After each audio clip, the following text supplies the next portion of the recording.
Alright, me and Chong are in another part of the park. It's a trail that leads off to the lake. You can hear the cars. I got a big sweater on today, even though it's kind of hot because these mosquitoes like to eat me. They like my blood. I think they're in the grass. But you see, we're right by the water. It's very pretty. It's very nice, especially when you're right next to the water. Early in the morning, it's a very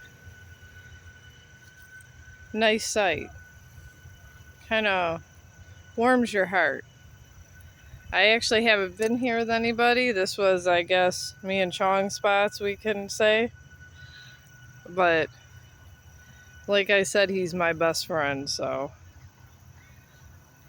Sadly, there's no animals in this area. But it is a very beautiful nature site, all the same. So I guess it wasn't a wasted footage. But it's very pretty.